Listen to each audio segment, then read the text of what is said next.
Hi, I'm Betty. Welcome back to my kitchen. When I was getting into more serious cooking back in the 1960s, the holy trinity of cooks were Craig Claiborne, James Beard, and Julia Child. They really started the revolution in American home cooking. None of them were chefs. They were all extremely good cooks and great writers, and their instructions really started a revolution. The recipe I'm going to share with you today is from a James Beard cookbook, and it's I've altered it somewhat, and I'm calling it a slightly deconstructed chicken pot pie. To begin with, you will need the poached chicken and chicken stock from a recipe you can find on my website.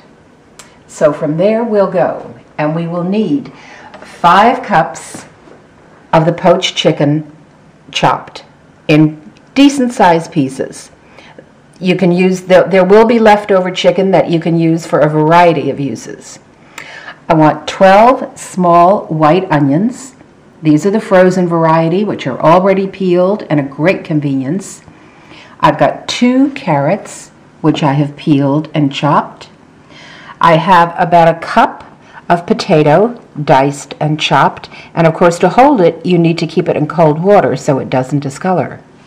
I have a cup each of frozen peas, and if I move these slightly with my impeccably clean finger, you can see I also have a cup of frozen corn. I have about a 1/4 cup of chopped parsley, and I have a plump garlic clove that I've cut in half. I also have a cup of the chicken broth.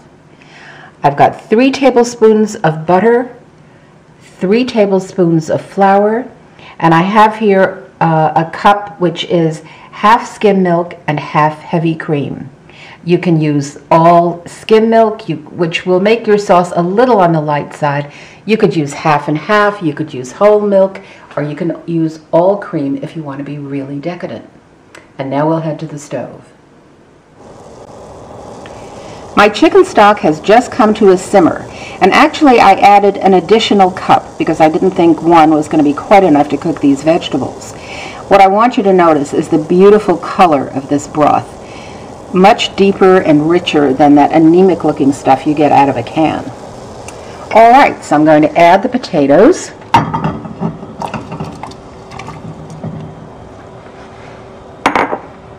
And the carrot. And my parsley and garlic.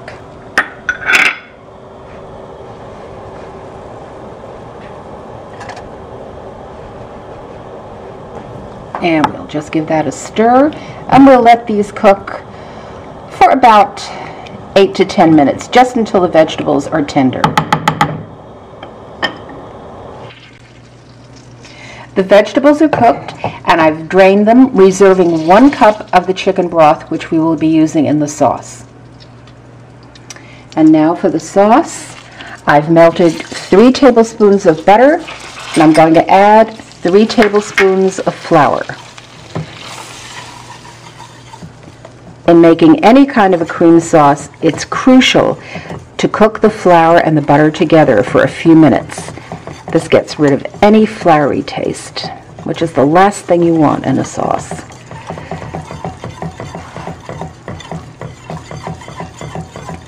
Regulate the heat so that it doesn't burn, doesn't get brown, and just bubbles away quite happily there.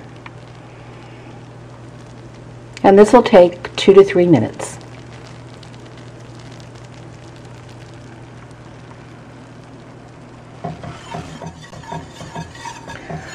Alright, the butter and flour have cooked, and I'm ready to start adding my liquid. I'm going to start with the chicken broth, just a little at a time.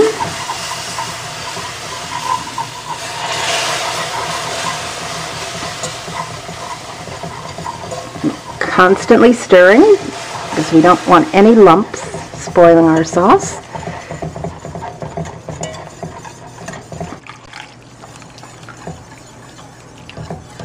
Just keep adding the liquid and stirring. Because this is hot liquid going into the hot butter and flour, it goes a little more smoothly than if you were adding a cold liquid. Just get this all stirred up.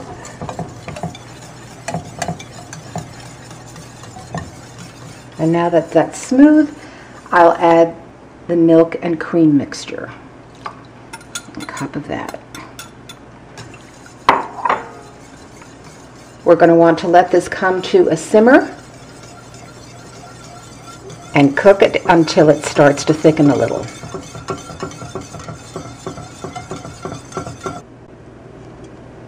You can see that the sauce has come to a simmer and is bubbling away merrily there. It has thickened just slightly, and now I'm ready to start seasoning it.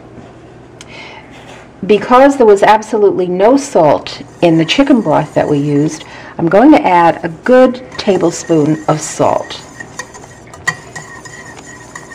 And I'm also going to add just a few drops of hot sauce. You can use Tabasco or whatever your favorite is.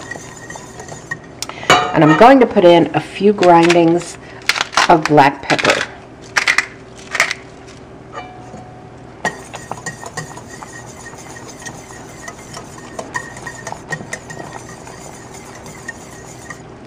And now we'll add the chicken.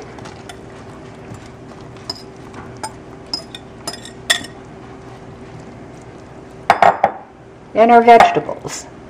Got the onions. There's no need to cook those before you add them, nor is there any need to cook the peas and corn, since they only take really a few minutes. Just mix it up. I'm going to switch to a spatula, and I'm going to put in the rest of the vegetables. These are potatoes and carrots and parsley. I did remove the garlic clove. No one really enjoys biting into a garlic clove, unless it's been roasted. So give this a good stir.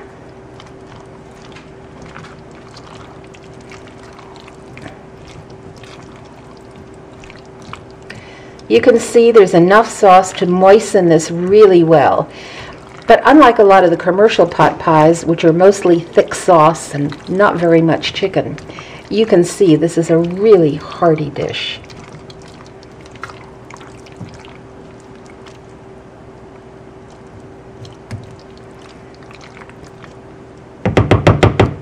All right, at this point, I'm going to cover it and let it cook very slowly for about 25 to 30 minutes.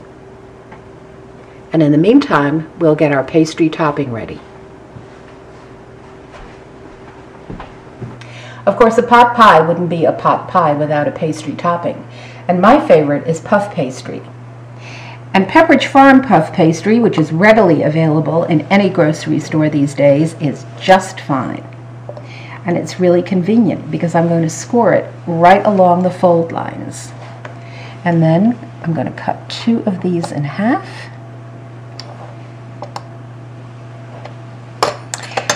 And the 4th one I'm going to use to cut out little chickens.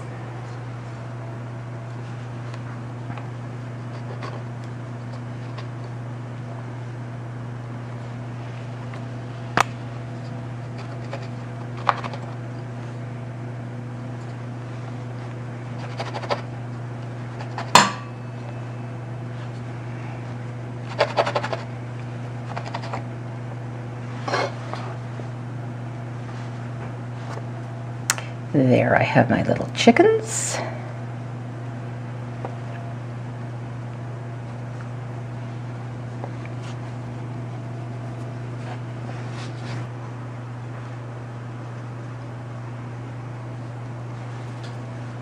I've transferred my pastry sheets to my baking sheet, which is lined with parchment paper. And I'm going to brush these with a mixture of egg yolk that I've beaten together with about a tablespoon of cream.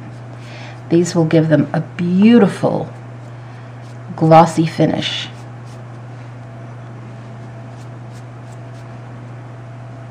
And it would also provide the glue for my chicken.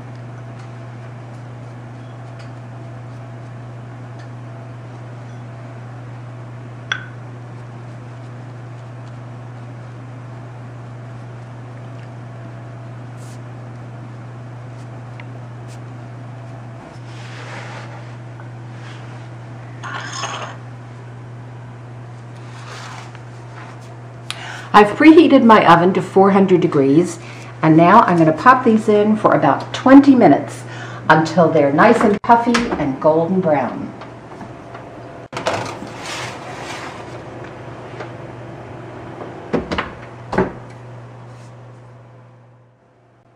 My pie filling is cooked, and the pastries are puffed and browned to perfection.